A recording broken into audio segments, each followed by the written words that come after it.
नमस्कार शेतकरी मित्रांनो, आज आपण आलेलो आहे घोडेगाव बाजारात. जिजामाता डेअरी फार्म शकील भाई शेख यांच्याकडे बघूया त्यांच्याकडे कुडालचे शेतकरी आले. नमस्कार शकील भाई.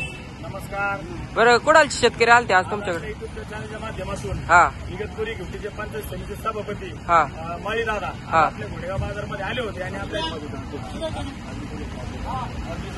आणि आगरी समाजाचे अध्यक्ष हा. आणि इगतपुरी पंचायत समितीचे सभापती हा माळी दादा आज आपल्या घोडेगाव बाजारमध्ये आले होते. हा त्यांच्याकडे एक 40 म्हैसा गोठा त्यांच्या घरी आहे आणि आज घोडेगाव बाजारमध्ये गावशेली म्हैस खरेदी करण्यासाठी आज ते आपल्या जमाताचे फार्ममध्ये आले होते. आज ते घोडेगाव बाजारचं ना का टॉपची वाघीण हे आपल्या जमाताची फार्ममधून खरेदी केलेली आहे. तुम्ही पाहू शकता आपल्या महाराष्ट्र शेतकरी बांधवांना गुजरात हैदराबादला जाण्याची आता गरज नाही.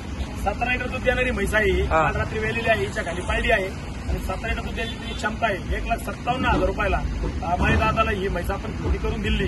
तर माई दादा नमस्कार. नमस्कार. सर्वप्रथम तुमचं नाव, गाव आणि ऍड्रेस सांगा आणि घोडेगाव बाजारविषयी, शकील भाईच्या व्यवहाराविषयी महाराष्ट्रातील शेतकरी बांधवांना तुम्ही काय सांगता? महाराष्ट्राच्या शेतकरी बांधवांना विनंती की आम्ही इगतपुरी नाशिक जिल्ह्यामधून इथं आलो घोडेगाव बाजारात.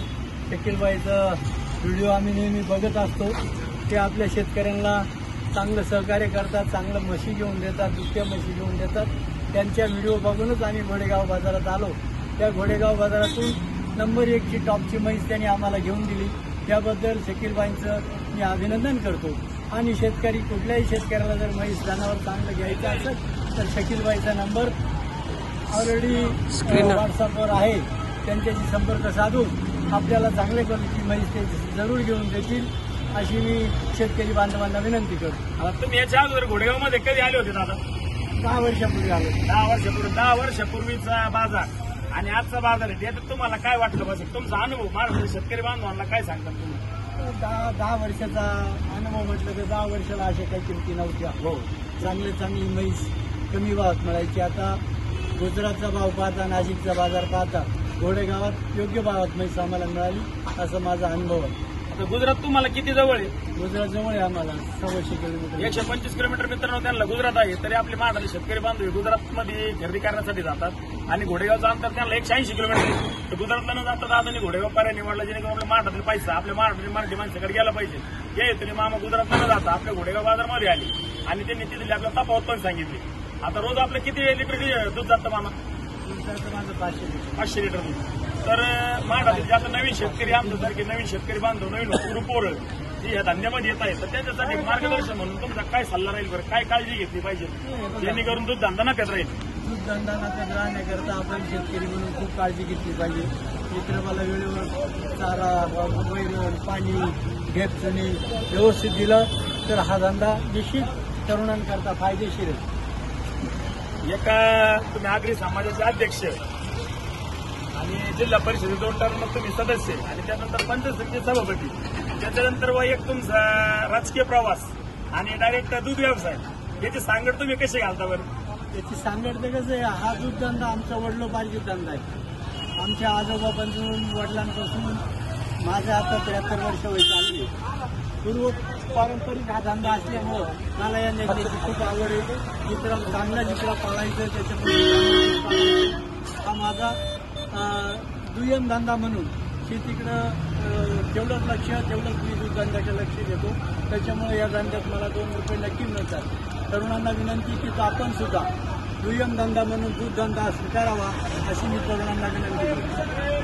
मित्रांनो, मला पण आज खरोखर आनंद झाला का 75 वर्ष दादाचं रनिंग वय चालू आहे आणि स्वतः ते दूध काढतात म्हशीचं. एक जिल्हा परिषद, 2 टर्म जिल्हा परिषद सदस्य, पंचायत समिती सभापती असे इतके उच्च पदभूषण सुद्धा दादानी जमिनीवर आपल्या धंद्याची आवड सोडलेली नाही. आपली जी वडिलोपार्जित परंपरा आहे ती जपलेली आहे. तर माझी विनंती आहे आपल्या महाराष्ट्र शेतकरी बांधवांना आपल्या न जाता आपल्या महाराष्ट्र शेतकरी बांधवांनी घोडेगाव नवीन उद्योजक संपर्क साधावा. शेतकरी बांधण्याच्या सगळ्या बोलीमध्ये म्हशी या खात्रीशीर मिळतील आणि जे आपले बंधू आहेत नितीन भाऊ हे युवा उद्योजक याच्या माध्यमातून झाले तर भाऊ एक अनुभव म्हणून काय सांगता? घोडेगाव बाजार तुम्हाला कसा वाटला? शकील भाईचा व्यवहार तुम्हाला कसा वाटला? याच्याशी माझं शेतकरी बांधवाला काय सांगतो? चांगला व्यवहार आहे, चांगला व्यवहार यांचा, चांगली माहिती आम्हाला. बघू शकता शेतकरी मित्रांनो, एकदम टॉपची, अख्ख्या बाजारात टॉपची म्हैस जिजामाता डेअरी फार्म मधून खरेदी केलेली आहे. बघू शकता एकदम टॉप क्वालिटीची आहे. द्या ना. बरं दादा, तुम्ही शकील भाई बद्दल काय सांगता बरं?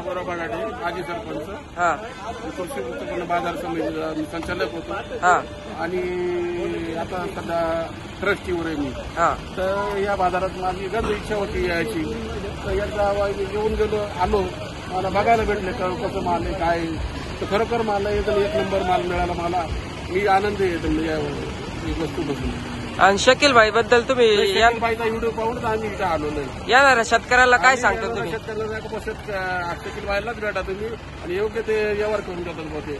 असं कुठलाही फसवणूक नाही, काही नाही, असं योग्य करून.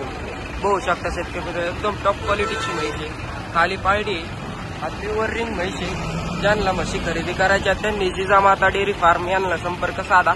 त्यांचा नंबर स्क्रीनवर दिलेला आहे. धन्यवाद.